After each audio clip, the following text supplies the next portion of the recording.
Alright, so let's try some stat stuff. Horde. Alright, so an easy one you can find is up here in this corner. Clicking here and going to show FPS. And when I go to simulate, you can see you have your little FPS thing there. Zoom.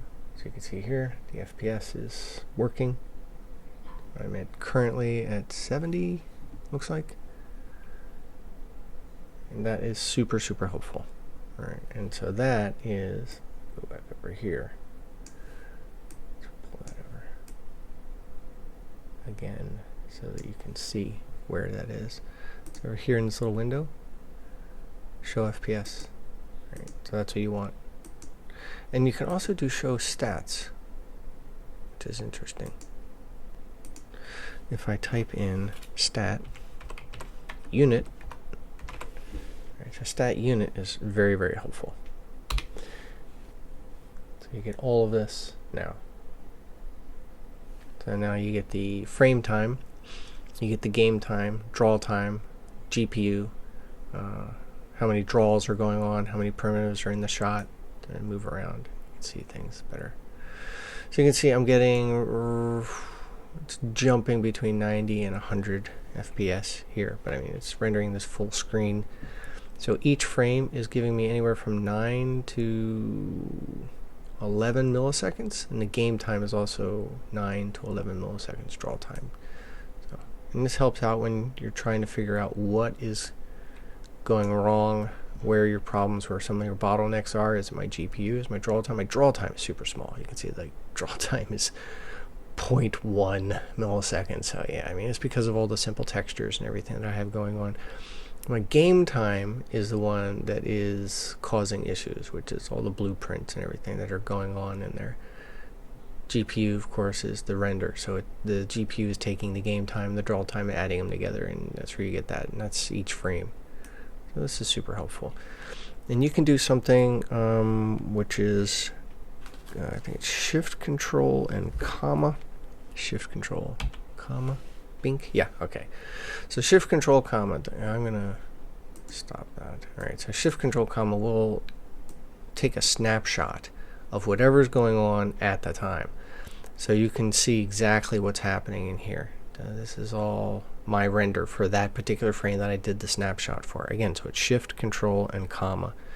So here, post-processing is causing a bit of my issues. By base pass. Now, base pass is what we talked about before. Base pass was the thing where it's taking everything together and it's putting them together. This big gap, I have no idea why there's this huge gap of nothingness in there, but this is basically one frame. So what is taking up that one frame? Duration in milliseconds is here. So go up to the top, that's 0 milliseconds. Okay, so what is taking up the most of my shot? My shot is taking 6.16 milliseconds to render. Right, that's how long the whole frame is taking for that one frame that I snapshotted. Post-processing looks like it's doing the most work, and that is most likely because of the clouds and stuff that I have going on in there. So outline color, depth color, right? So this is all the stuff that has to render. You can go through and check a lot of this stuff. So base pass is the pass that I was talking about before, which allows you to see everything. Unfortunately, none of this stuff is really actionable unless you start seeing huge problems, right? So if you see a big problem in the base pass, then you know you should be going in and checking out your polygons and your shadows, okay? So this one here, just shift, control, and comma will bring this up, this GPU visualizer, which will help you out a bit. Normally, I mean, when I first started, if I loaded up the other file, you'd see base pass and you'd see tick going crazy on those, but this has been seriously optimized for a lot.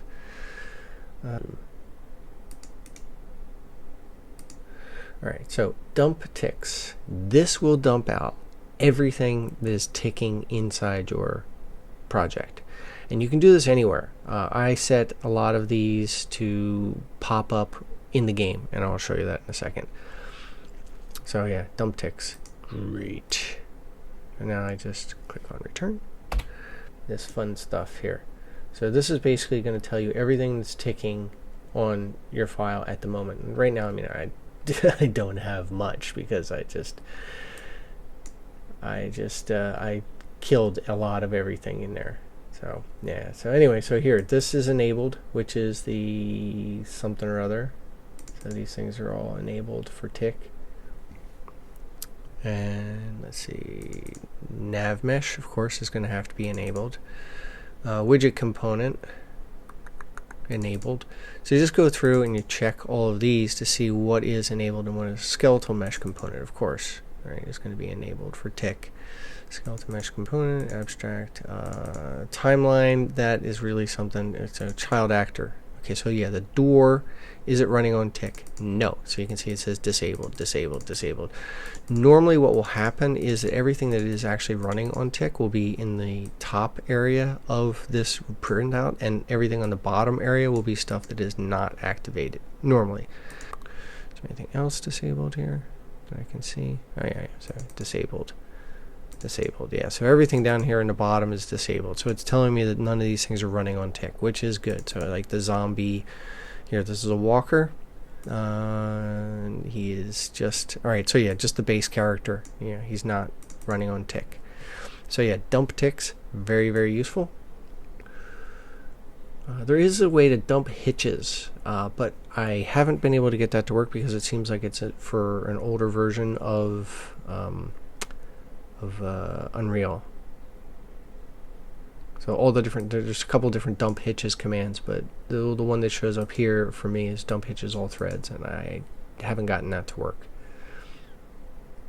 So another thing that's helped out a lot for me, going over here to this panel here. So this is the world panel. So in the world, you're going to find all of your stuff here. And you can see the details panel here below. Now, one of the things that I found in my file was I had 2 sky spheres. So I just I deleted one, and that actually kicked me up another 5 FPS. So that was pretty awesome. But most of the time you're not going to luck into something like that. But in here you can see objects that, hey, I forgot I didn't delete that, and you can get rid of it. All right, now there are a few objects in here which I can have an issue with. Go up here. All right. So this little cube on the top here. So as the player passes by this, the player drags in my game. So yeah, this is the player, and he drags this thing behind him the whole time. So anything that overlaps this automatically deletes itself. So all of my objects have a if touches death box, delete self on them. And I don't know if this one definitely does. That's what that little box is. I don't think this log has it. So I will go in here and I will check the log. On overlap, yeah, okay, so it has it. So on overlap death box, delay for a short bit, because if you don't delay and it just deletes it, it'll give you a warning that says, hey, this thing is waiting for delete, so it can't do any of these calculations. But if you give it just a tiny bit of delay, it will allow it to figure out what it needs to do, and then it will delete itself. So yeah, on overlap is valid to check and see if it still exists. I have an object class called DeathBox, and then I just drop that on top of everything when the player passes by, and so yeah, then everybody dies. So I'm not filling up the entire game with a bunch of garbage. So yeah, this has it, that has it, everything has it, which is good. All right. So I thought maybe I can get some extra FPS out of it, but no. All right. All right. So over here, looking at my light source, I have a skylight and I have a standard light source. So these two things are my light sources, and I'm going to zoom back in on this. Bink. All right.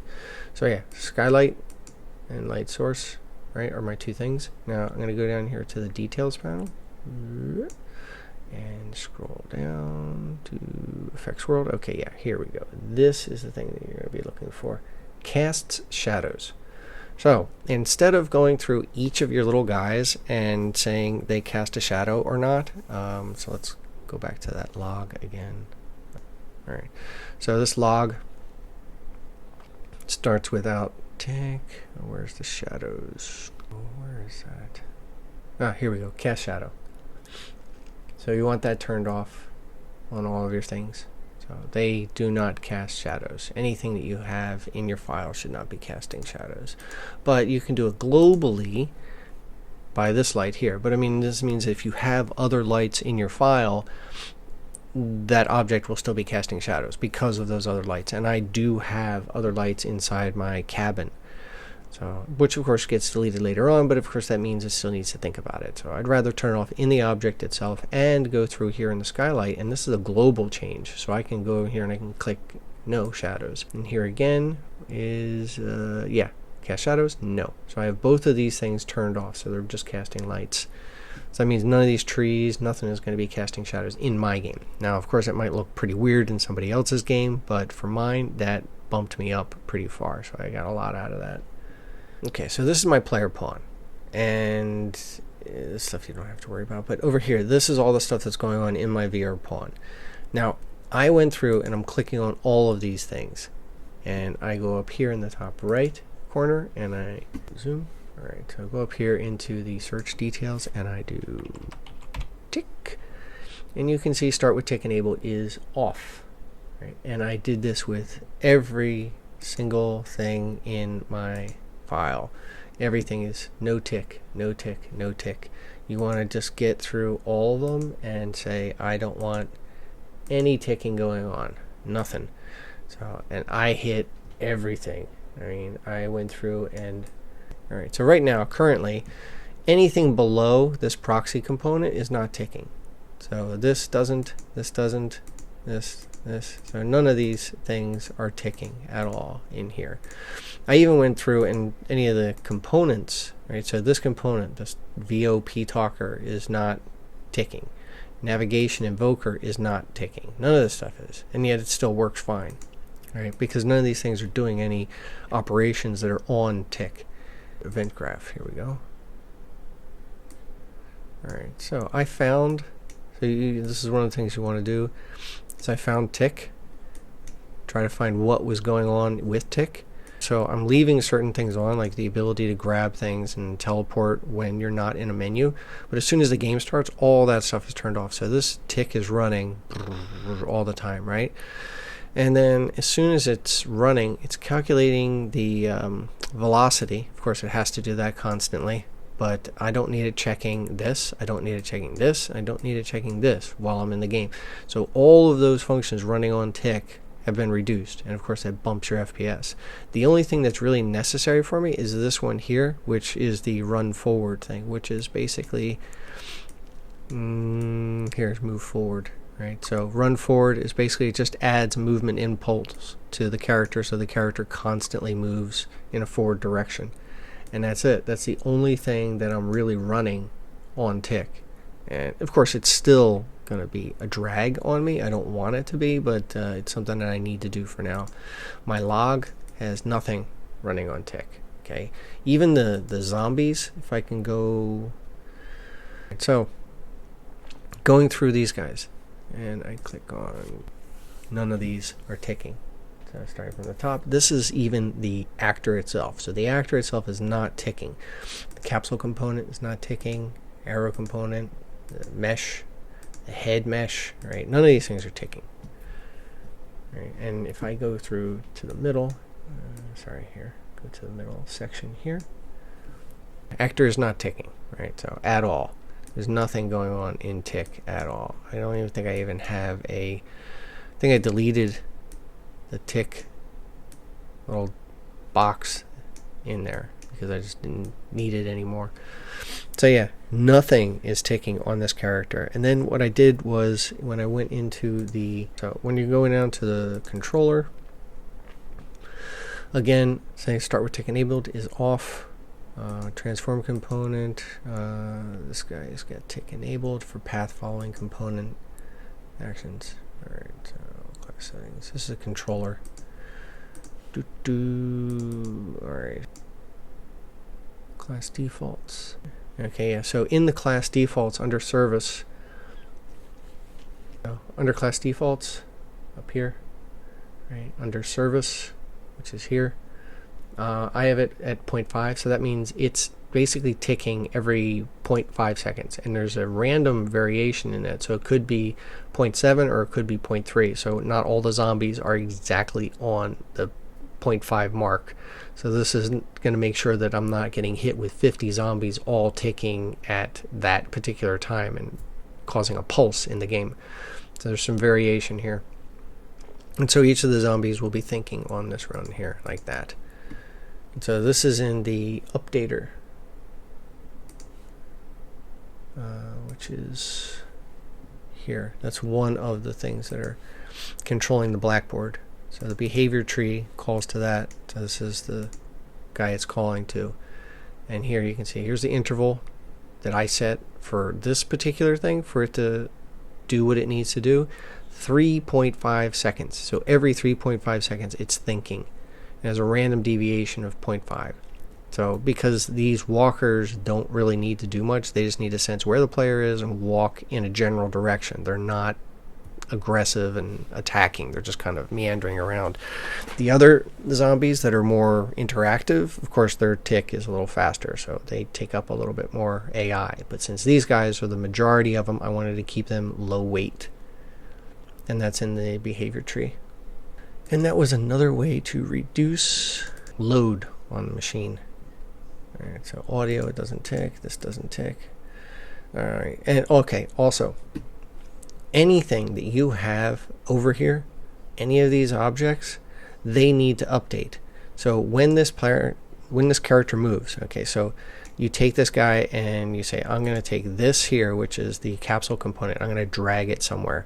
Because all of this other stuff is a child of it, all that other stuff has to be calculated separately. It's a microsecond. I mean, it's like 0.011. Sorry, it's like 0.001, right? But you have 50 of these things and they add up. So you want to keep, especially if you have something that's mass produced like these zombies are, you want to keep them as low rent as possible. So any of these things in here that you can delete, that you do not need, or you can combine together into one object or one thing, then you do it. So if I could get him to take a hit, so I have this hit thing around his head and his chest, so this is where you shoot to kill him. So if I could do that in another way, I would. But having the whole body sense that, it's too much, and I didn't want someone to be able to shoot him in the foot and kill him. So his body has no collision whatsoever on it. So I turned off the collision. Oh, that's another thing, right? Okay, so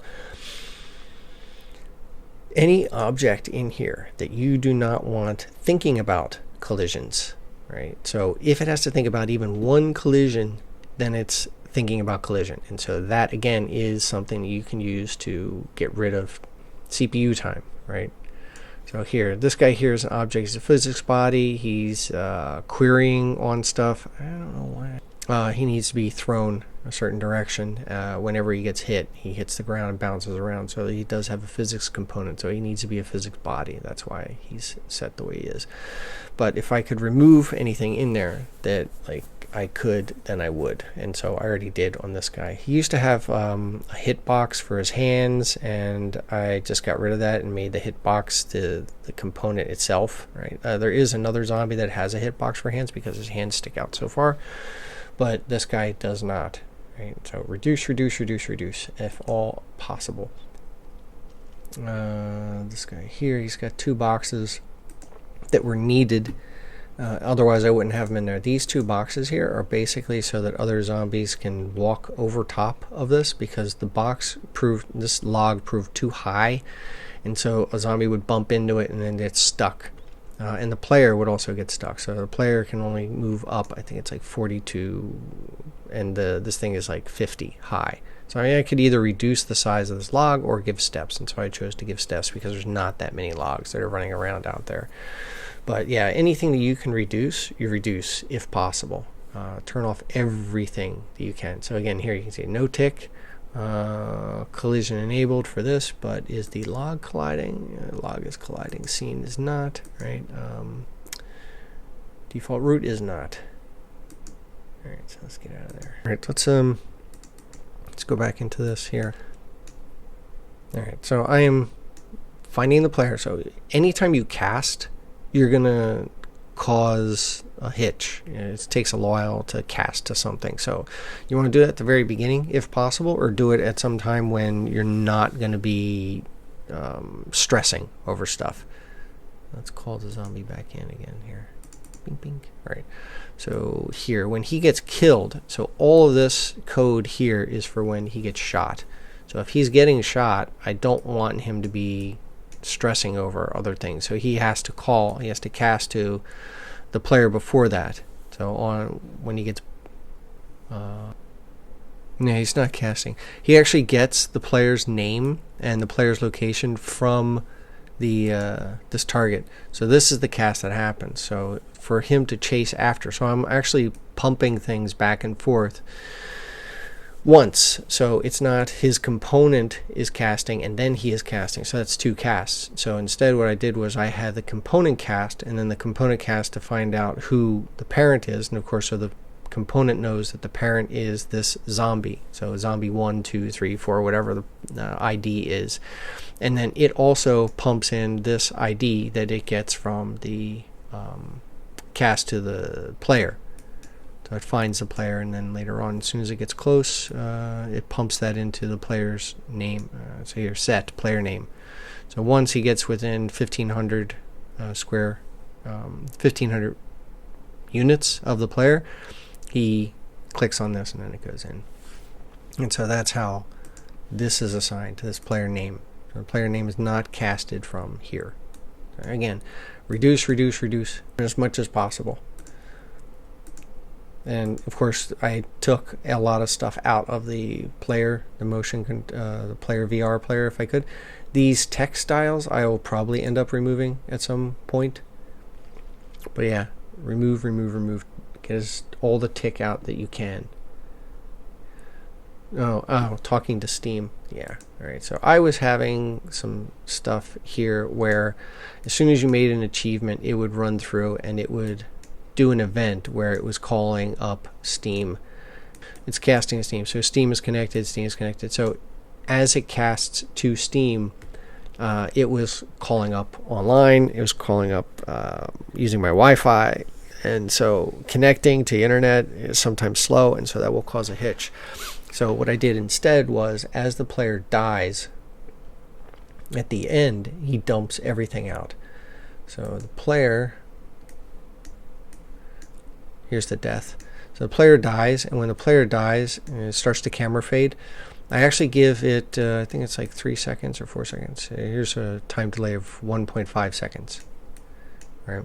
And while it's doing that, it is casting to the game manager. It's putting all the stuff into the game manager that happened during the game, and that means how far he ran, how many kills he got, all that kind of stuff is all dumped into the game manager. And then he tells the game manager, hey, update all the stats. And then the game manager runs through an update, which is up here, right? So all of this stream here is the update. So it's sending all that stuff into the save.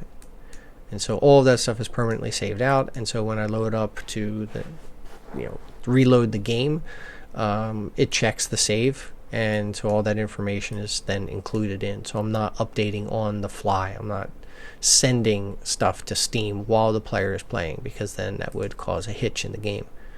And you can find this stuff. Okay, so I will go into the thing I don't like, but is actually pretty helpful. Window, developer tools, and down here to session front end. So it's at window, and then you go down here to developer tools, and then you go down session front end. There. This is what you're looking for.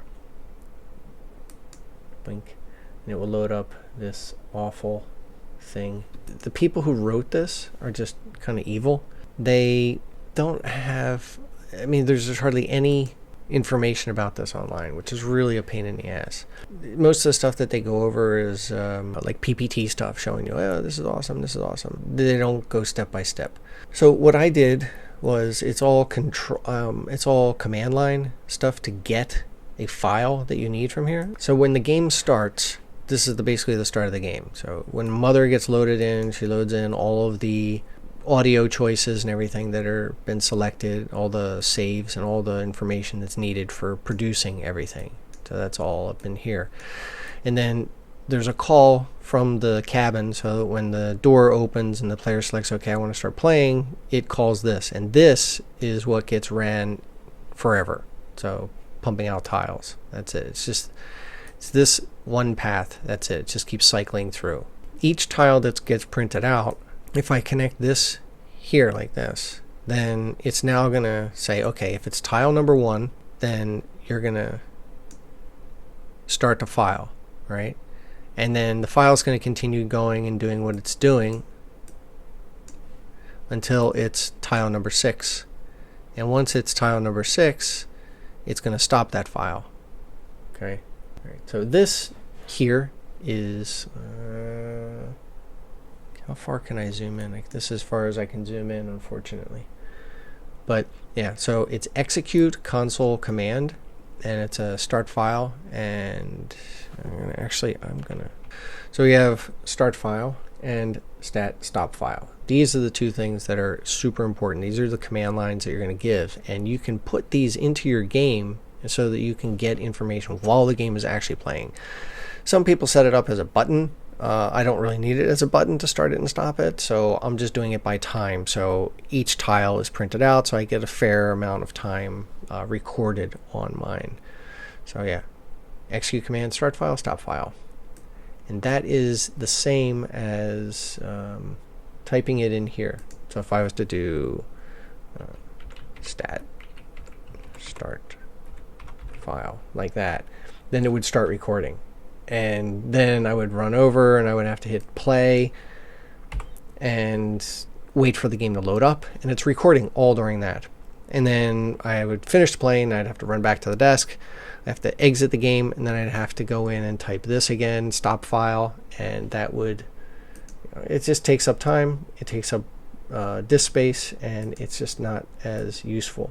On tile 1, as the game is printing, putum, putum, putum, putum, it starts off and it says, okay, you've started the game, you've made all your selections, so this is not going to record anything that happens inside the cabin. It's going to record what happens after you leave and when the game actually starts playing. And so I'll get a start file, and then 6 tiles later, it'll do stop file. It'll also do the dump ticks, so I'll get a bunch of information about what's going on in the game at that time for the ticks, what's ticking, right? So these console commands used inside the game are super, super helpful.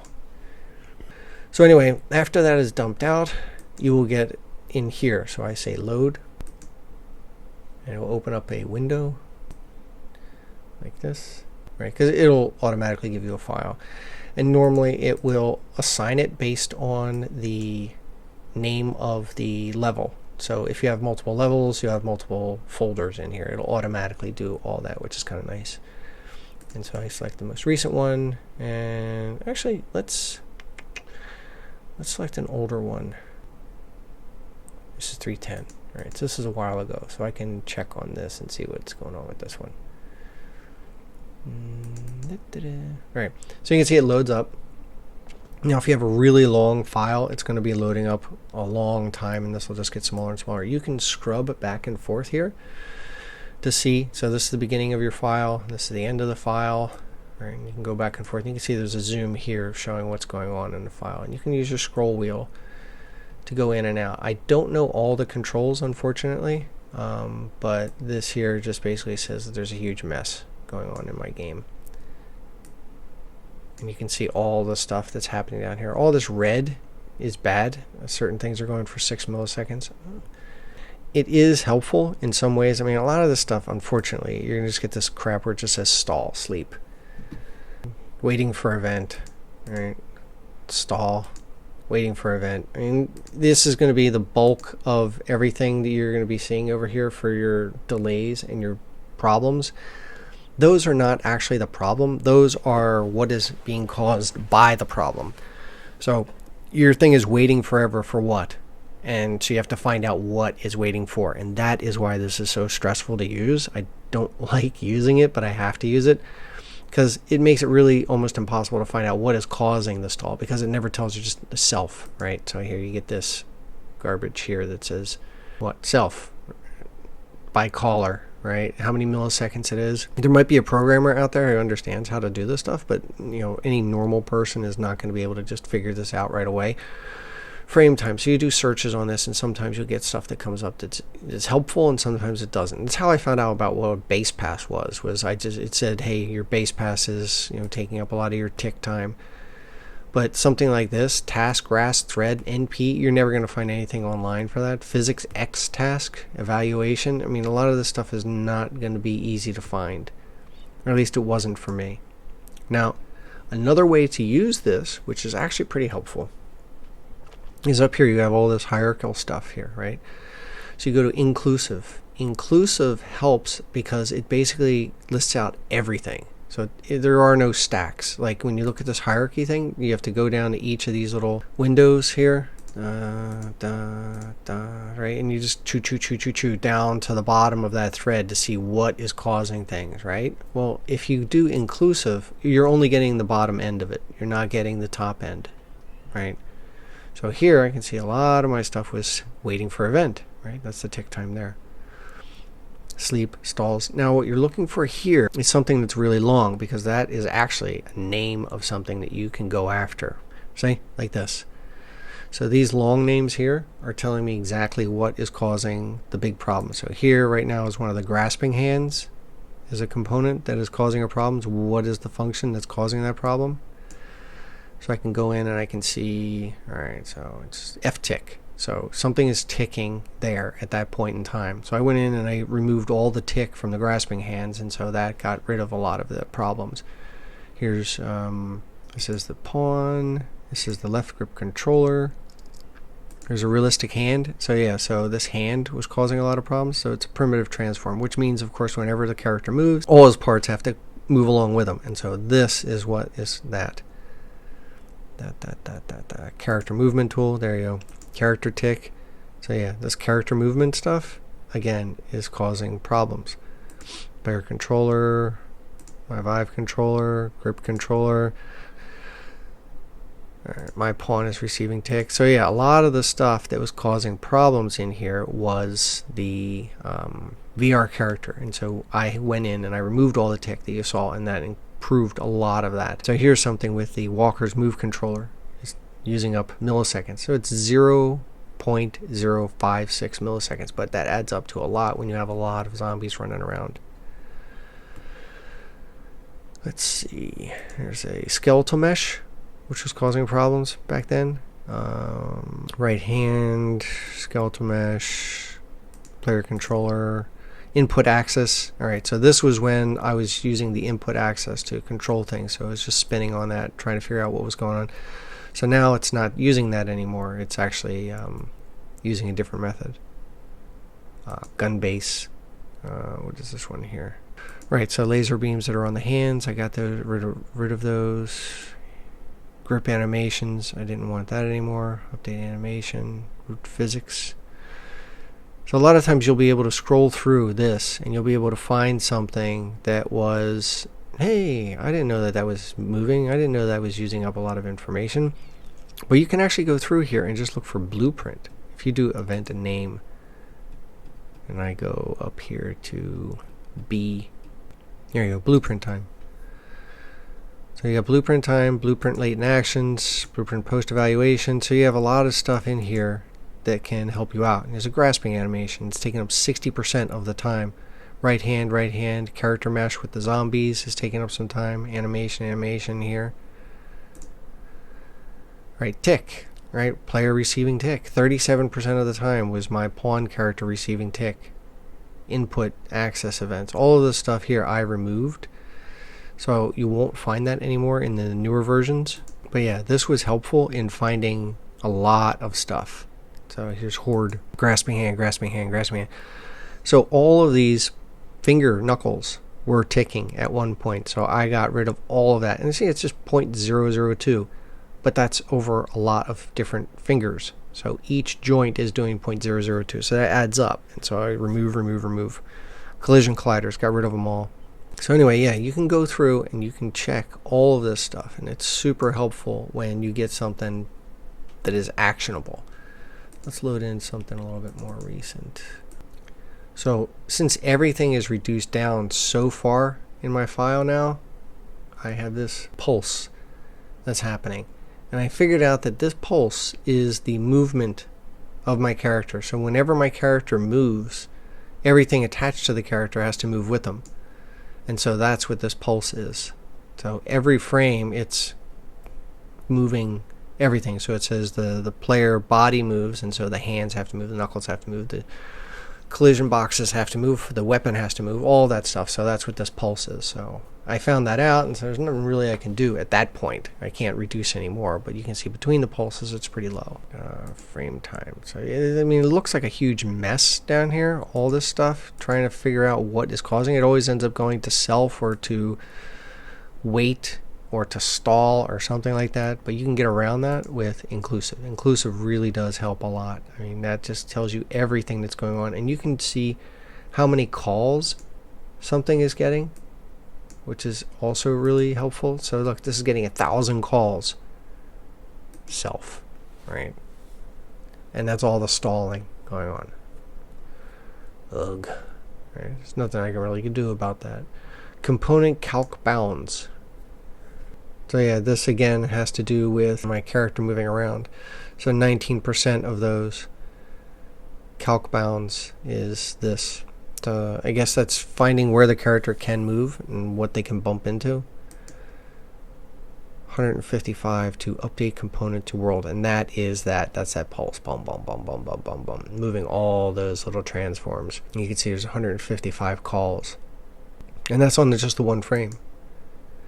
After this has been loaded up, one of the things that you can do is in this section here rather than up here, because up here you can drag around. In the lower section here, you can select either a single frame or you can select a whole range of stuff, which is really nice. So in this bar here, where you're going to be looking for, instead of average, which is the thing it normally selects, check maximum. So then you're hitting the peaks of everything that you need, and then go to inclusive.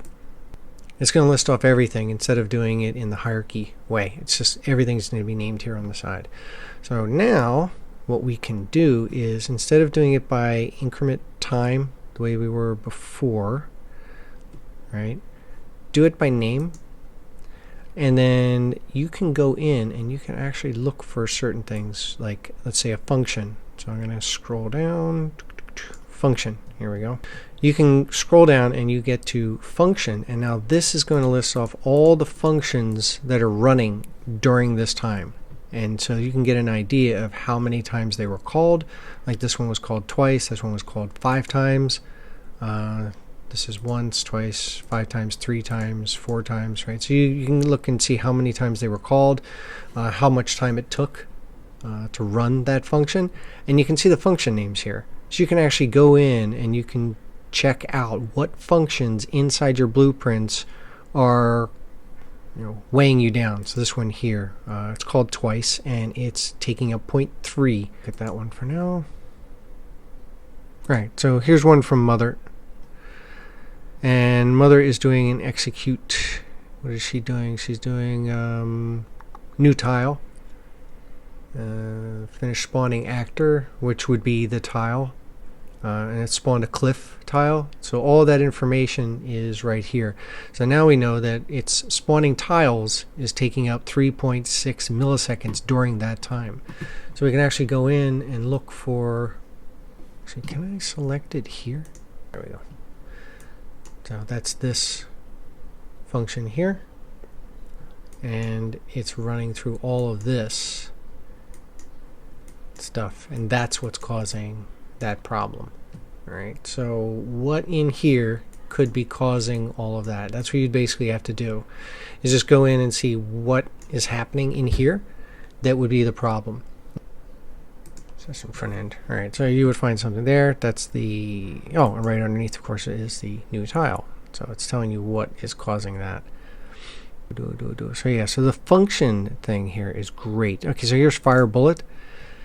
So inside the gun base, fire bullet is causing how much? 0.498. So So we go in there and you try and figure out why firing a bullet is causing that much delay. It shouldn't take 0.5 milliseconds to shoot a bullet to spawn an actor. Right? So all of these are functions that are running during that time. So this is one of the cool functions that the session front end has, which is nice.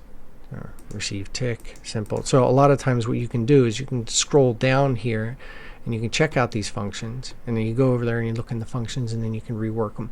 What I did in one of them was, all right, but anyway, that's one of the things I wanted to show in the session front end. You can grab sections of it, and you can click on maximum, and you can click on inclusive, and then go down here and you can find out, if it's a function. You can look at, I think, blueprint as well. You can just look up B for blueprint. Here's blueprint time, blueprint latent actions. Vive characters having some problems there. Generate class. This is the death drop. That's the thing that clears off the old tiles that you don't need anymore. This is the creating new tiles. So yeah, all that stuff is in there. There is a lot inside of this, but I'm not a hardcore programmer, and I didn't design Unreal, and a lot of the data that they give you, a lot of the information just doesn't go over a lot of this stuff. And most of the videos I've seen is just them bragging about it. So they're like, hey, check this out, this thing can do this, this, this, and this, but it's not very user friendly if you don't know exactly what you're doing. And I've talked with several people online, and they're just like, yeah, you just have to keep at it. It's like learning a new language. But I mean, it should be user friendly. I mean, it should be intuitive, but it doesn't seem intuitive at all for a lot of that stuff. Now, there is another thing that you can use to go through all this, and that is Uptick. Let's go back here to full. This one here, Optic, which is a plugin. And so Optic actually allows you to record stuff, and it gives you these call stacks to tell you the order of things that are causing problems. So if I just hit play record, nothing's happening here. Let's do simulate.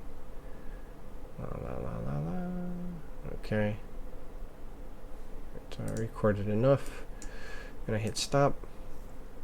It'll calculate that stuff. Let's stop the game. Sometimes it takes a little bit for it to figure everything out, but I'll give you an idea of what it looks like. This is basically the same information that you were getting from that profiler, from the frontline view.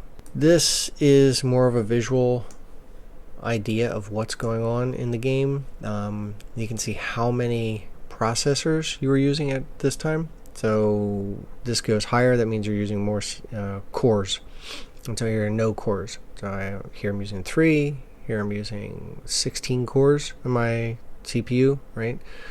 So you can go through and you can select any one of these things here, and it will give you an idea of that particular frame, right? And down at the bottom it gives you a lot of information that is kind of useless. It's been sleeping for so long, world stat time, so you're not going to get much in the way of blueprint stuff here. But what you will see is this, and this is actually kind of helpful, this window here. At least this is the window that I find helpful. This part here is what everybody is waiting for. This part here is the let's see if I can zoom in on that. So yeah, so the stack, all of these call stacks, because everything in Unreal has to start from somewhere and end somewhere. So you first need the character movement tick, then you need the character movement, and then you need this thing, and then you need this thing. And so none of this stuff here can actually do its work. So I can zoom in on this. All right, let's zoom in. There we go. That's better. You can actually scroll back and forth if you want. So I think it's kind of helpful here. So you can see it has to go this, then this, then this, and then after all of these are done doing what they need to do, then it does this here, which is the game tasks. And then after that's done, this can do its thing. And is this done, this does this thing. And so it starts at the tip here and it goes upwards. So even though you see this huge empty gap here, this is just waiting for this to get done. So now you can see, okay, a little tiny thing here, right? But it still needs to get done before this, and then this, and then this. So each one of those little things that you can nip off or remove, that improves. So let's say all of this stuff here has been reduced down to just this and this, right? So you just have these two stacks. It would still take the same amount of time that this all takes, because this thing here is doing its thing. Because it still has to wait for this to do this. So you would end up with more wait time. And so that is what this helps you out with. So it tells you, okay, where are my stacks coming from? So you can see I have these stacks. This is that pulse, boom, boom, boom, boom, each time. And each time that pulse goes off, that pulse is coming from the player mesh. The skeleton update, mesh update. So this is it moving around in the world. That's all that is. And so that's kind of a problem. Just a general problem that I have to deal with. Right? So here's a little one here, tasks, finalize animation updates. So I mean all these things here. So if I can get rid of that in some way, which is almost impossible to get rid of, then all this other stuff will clean up. But I'm at a point where I'm at 120 frames a second most of the time. So I'm at a good spot, even though I still have that stupid pulse going on. So if I could reduce things down more, I would. Oh, another thing, draw calls. Let's do draws now. Oh, let's just click on them here. All right, so we have my zombie. Now, I have a mesh that needs to get drawn. Okay, so what I do is I go up here and do draw. D-R-A-W, draw. Okay, so now, desired max draw distance. This is a huge helper. So at 4,000, my zombie is drawn. Beyond that, he's not drawn. So if I go back here to the horde menu, horde thing, he's there, right? But during the game, what will happen is he will disappear when you get to 4,000 units. And a tile is 4,000. So here's one tile. So from here to here, let's go to 4. So this distance from here to here is 4,000 units. So if your player is standing here, then this guy will not be drawn. Right? So as I start the game and I'm here, he's not drawn. Well, I mean, he's not drawn because he's occluded by the wall, but the game won't even think about drawing him before then. So when I get to about here, right, he'll just like beep, pop on. And so you can have draw distances for anything that you want in the game. And so objects that will generally be hidden by something else, there's no point in having them just worry about occlusion. You can just have a draw distance to say, hey, don't even worry about this until it's within this range. So I could do that with these trees, but unfortunately, because these trees are instances, which is another way to reduce. Yeah. Anyway, there's a tiny bit pink. Okay, so you can see on the doors here, right there, right at that point on the doors, that's the LOD changing. Now you have the LOD and you also have this draw. So this draw, I can turn the whole thing off when it gets to a certain distance. So it's even better than an LOD, because an LOD is just reducing the amount of vertices that are drawn. This eliminates them entirely. So you can get rid of stuff like that. So that's super, super helpful. If you have pawns like I do, and they're animated pawns like this guy here, then you're also going to want to check out some of the things inside the mesh area. So the character mesh. You want to click on that, and that'll select this body. Clicking on the mesh itself here, this body, you'll get these little selectors on the side, and there are a few of here that really, really, really help out a lot. Selecting and deselecting several of these will increase the FPS by a lot. I got an extra 15 frames per second just by going through all of these. I could get an extra like 20 if I clicked on skip kinematic update, this one here, when interpolating, but that is kind of bad. So if you have physics going on in your game at all, you don't really want to click on this one. But if you don't have physics going on, then this thing is a huge boom to all of your optimization. This by itself will kick up like an extra 10, maybe 12 frames a second. I mean, it's awesome. It basically says that whenever there's any sort of overlap that's happening here that would imply physics, it kind of ignores it, or it updates rarely in weird ways.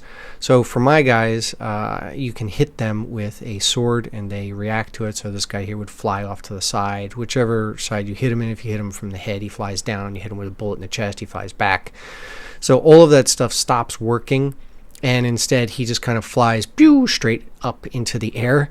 So all the zombies, whenever you hit them, they just go straight up into the air, which is really ridiculous looking rather than effect that I wanted. So I turned that off. But when I had it on, I was getting 140 frames a second without a problem. But these other pieces here, clicking on them really did help out a lot. This as default, when it comes in, is I think it's on always tick pose and reference bones. You want skip simulating bones. You want this clicked on, defer kinematic bone update. So unless there's some sort of physics thing that goes on, this is not going to update. So since my guys are mostly controlled with animation, then I'm not really requiring physics on them on a regular basis. I only require physics when they're hit with a weapon. So this here basically says ignore all the physics-based stuff until it's needed. And so that's why this is clicked, and that really does help out a lot. Per bone motion blur, again, it's not something you need. I don't do motion blur, and especially in VR motion blur is really terrible, so you want to get off of that, so that's turned off. And then here we have skip bounds update when interpolating. I think the bounds are basically actually I don't even know what bounds are. Yeah, so I mean, again, this one here, I'm not sure what it does, but if you click on it, it does give you a boost in frames per second, because I have probably around 30 of these guys on screen at any one time. So I basically went through and I clicked on and off of all of these and saw what gave me a bigger boost in my frames per second. And this right here is the best I could do without, of course, using this one here, which made the zombies shoot straight up. So this is the setup that you want. Enable update rate optimizations. Of course, right? I mean, you want everything to be optimized as much as possible, and so if they're going to do it for you, then yeah, that's great. This one here, component used fix skeleton bounds. Basically, it's saying that the size of your zombie's hitbox basically is not going to change. So using a fixed hitbox for him. And since I only need this piece here, you can see he's got this, he has this little target for his head and his chest. So this is the only area that you can actually hit him and kill him. Everything else does no damage, so, or doesn't stop him. And so this here, if you hit this, then that's all I'm worried about. So I don't care if his arms or his legs, don't get any sort of update for their hit boxes. Bink. And then, of course, we have the skip bounds update. This one here, only tick when pose is rendered. So before, what was happening was these guys were ticking all the time, even though I don't have tick on this guy. Where is it? Here we go. Start with tick enabled. See, it's turned off, right? Then he's ticking on 0. So, but they would still have to do some sort of ticking to update the poses, right, when they're animating. So in this case here, he's not ticking unless he's rendered. So if they're off the screen or you're not looking at them, then they're not ticking, they're not updating, they're not doing anything, which of course, again, is super awesome. And I did this even on the hands on the VR character, so that when you're not looking at the hands are not updating. And so, again, you're saving frames per second. All right, you would think that if you looked really quick, so this does happen on certain things like occlusion calculation. So you have an object there and you move your head really quickly and all of a sudden it's rendering it, and sometimes it doesn't do it properly, so then the object just pops on. This doesn't really seem to have that problem. So if you because the object's already there, so you don't really see a pop of it going into a grip or out of a grip, because the last time it remembered it being in the pose that you remember it being in. So let's say your hand is in a gripped, so in mine it's in a gripped shooting gun position, so it never changes, so it's not really a big deal if it doesn't update. And this guy here, yeah, I mean, you look away and you look back and he comes back as the same pose that you left him. He's not frozen, he's still moving. So you're never really going to notice that the animation has not updated since the last time you looked at him. So yeah, this only tick when pose is rendered is super, super helpful. So yeah, these are the things you want. Oh, right, math. So another thing that is annoying about Blueprint is that Blueprint in itself is a shell. It has to talk to code underneath. So anything that you do up here, if it's talking to itself, that's fine. So when you're doing these sort of check the tags and all that, that's fine. But as soon as you start going into math, like these absolutes and get velocities and add +1, just here, times 20, right? If you do too much of this, it's best to find some way of getting it to compress to a native, which is basically telling it to stay in the baseline of the software. So think of it as two levels. The inner level is the inner core, which most people will be writing when they're writing C++, right? And so that's what the game runs on. And then you have this outer core, which is the blueprint. So whenever you have to jump between the blueprint and the core, it costs time. And when you have to go back and forth a lot, it costs a lot of time. And so math is one of those things where it must do math in the core. So every time you do plus this, minus that, times this, times that, and you have this long thread of math. I mean, I was thinking, okay, math, it's the most basic thing possible for a computer. So anything that's math related is super simple. I can do these huge math equations and not have a problem with it. But apparently that is a drag on Unreal. So doing math in Blueprint is a drag. Doing math in the core is super simple and super, super fast, and you can get like 50 times the speed if you're doing it in the core. And that means to reduce something to native, which means to reduce it to C++. And I'm not sure exactly how to do that, but I just know that it is a thing. So I try to reduce my math as much as possible. Doing multiple calculations all the time is just not good for frame rates. Another huge thing for helping out with frame rates is concurrencies. You want to have these. You must have these. If you don't have these, then you're just killing your frame rates. So what is a concurrency? A concurrency is basically telling the computer that you only want to play certain sounds, a number of sounds. So you can have a total concurrency. So let's say you only want to play 5 sounds total for everything. So you just put everything on the same concurrency and that will do that. But what I have it for is for my gunshots, because you're shooting a lot. So there's ba ba ba ba ba ba ba, and there's these hit sounds that hit the ground. I don't want more than 4 because no one's really going to recognize more than 4 in a row, because it's like ping and it goes off. It's like for maybe a second and a half. But people are shooting weapons. Some of the weapons are shooting actually at 0.03 seconds. So you have 3 or 4 shots per second. And if you have a lot of sounds that are actually like 1.2 or 1.3 or 4 seconds long, then it starts to really bog down everything. And so I start to cull all of those things. So here I have a max frame count of 5. Where am I? So this is the concurrency setting for that particular gun setting. So the max count of gunshots that's going to be going off is 5. So if you there will be 5 shots sounding at one time in the game at all, ever. And so you want to reduce those as much as possible. And I have hits the same way. Every time something gets hit by something, that also has a concurrency. So I'm reducing as much as possible. So each thing, let's see, where is it? So you have a sound. This is a gunshot, right, that goes off. It's not assigned to anything in and of itself, but it is assigned to a cue. right? So this is what a cue looks like. You just, I have 3 different shots in this, boom, boom, boom, that do their different things. Right, and so it's random which one gets shot off. The modulator changes the pitches on it. Now it's all nice. So here, this is now assigned to an effects class.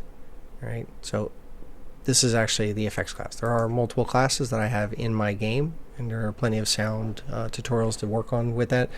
So this one here is just assigned to effects class. And so the effects class, whenever it's working with this, it's going to be using the settings for the effects class. Let's go over to that. Actually, let's scroll down here first. Right, so here in this shotgun firing thing, you can see the concurrency here. So you go down to concurrencies and you select that. And so here's my concurrency. This is a gun concurrency. So that's the one here. So I have total 4 gunshots that can go off at any given time. That's it. Right. And anything that's assigned to that will be added into that pile. So that means like your left gun and your right gun, total, there'll be 4 shots that you can hear at any given time. And you can set a priority to certain ones if you want. So you can say, I want this gun to have a higher priority than that gun so that you can hear them. So I have the big guns like the revolver, boom, boom, boom. They will overpower the other ones like the Uzi, which is because before what was happening was the Uzi, because it's firing 3 shots and it's the most recent one, it would cull it. Let's see, go back to concurrencies here. You can do different types of culling with concurrency. I do stop oldest. Let's zoom in here again. Right. So I do stop oldest. So that means the newest shots will always be the ones you hear. You can do it by priority. You can say, okay, so this one here is a volume scale, how long it's going to take to fade out, whatever is doing it. So here, let's see, oldest first. So prevent new, so you can have no new sounds showing up at all if you don't want them to. Furthest away, closest, you can do it by quietest, so like the tiny sounds you don't want to hear, then those things will go away. But a lot of times you want to have something. So I have in my game in here I have cricket sounds if you want, and I have a music sound, but the cricket sounds can be really quiet, and so if they're less loud than the gunshots, they will just disappear. So you don't want that. So you can say, I don't want that as part of the concurrency. I want them to always play. I want them always on.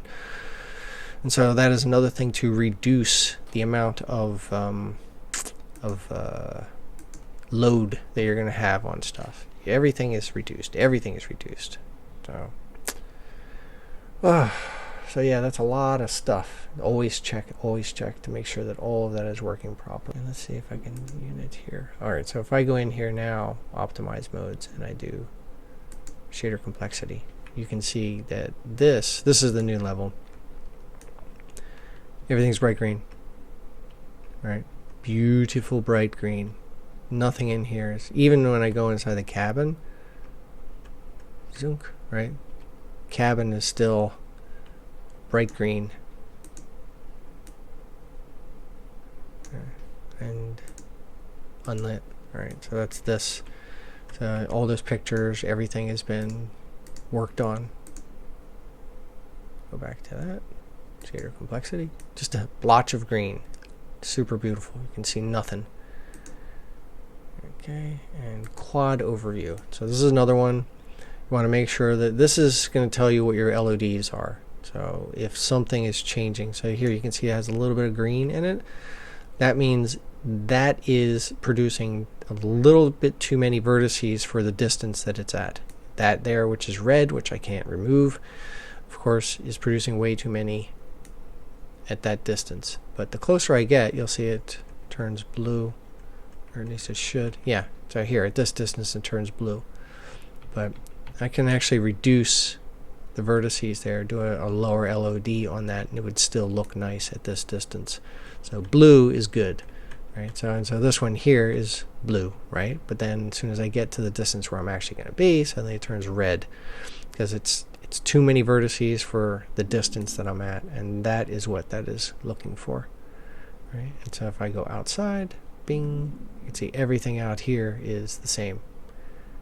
It's all, and this is another way to figure out what is chewing on your FPS, because that's This is all part of your base pass. So you can see these green things here. That green, I'm probably going to reduce that more to make that lower. Right, so it gets to blue when you're about here, which is not bad. But when I'm far away, yeah, I'm going to want that to be, you can see the dink, that change. That's the LOD changing, dink. But those are not changing yet. So those need to, yeah. So I'm going to have to go in and make some adjustments on that particular fence. Right? And that's it. So hopefully that helps. Alright, so anyway, I hope this helps.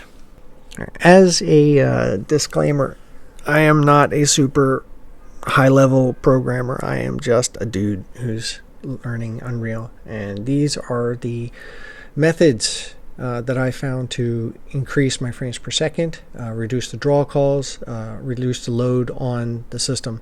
I'm sure there's going to be some programmers out there that say that's not the right way to do it, or there are better ways to do it, and if you did it in C++, but I don't know C++, so I know Blueprint, and that's what I learned. And a lot of this is from watching videos on YouTube. Now I'll try to leave some links below for ones that have more detail on specific things, but a lot of this is also just me trial and error, having 60 zombies running around or 80 trees there, and me reducing one thing or reducing another thing to see which has the biggest impact. And I know it reduces the load. I don't know if it's going to cause some other problems, but it hasn't so far. So everything in here seems to be working exactly the way I want. Again, there might be a better way to do it, but I don't know that method, and I haven't seen anyone talk about those methods. So if you do know better ways of doing this, you can leave comments down below, or make your own video. Either way, it's fine. Okay.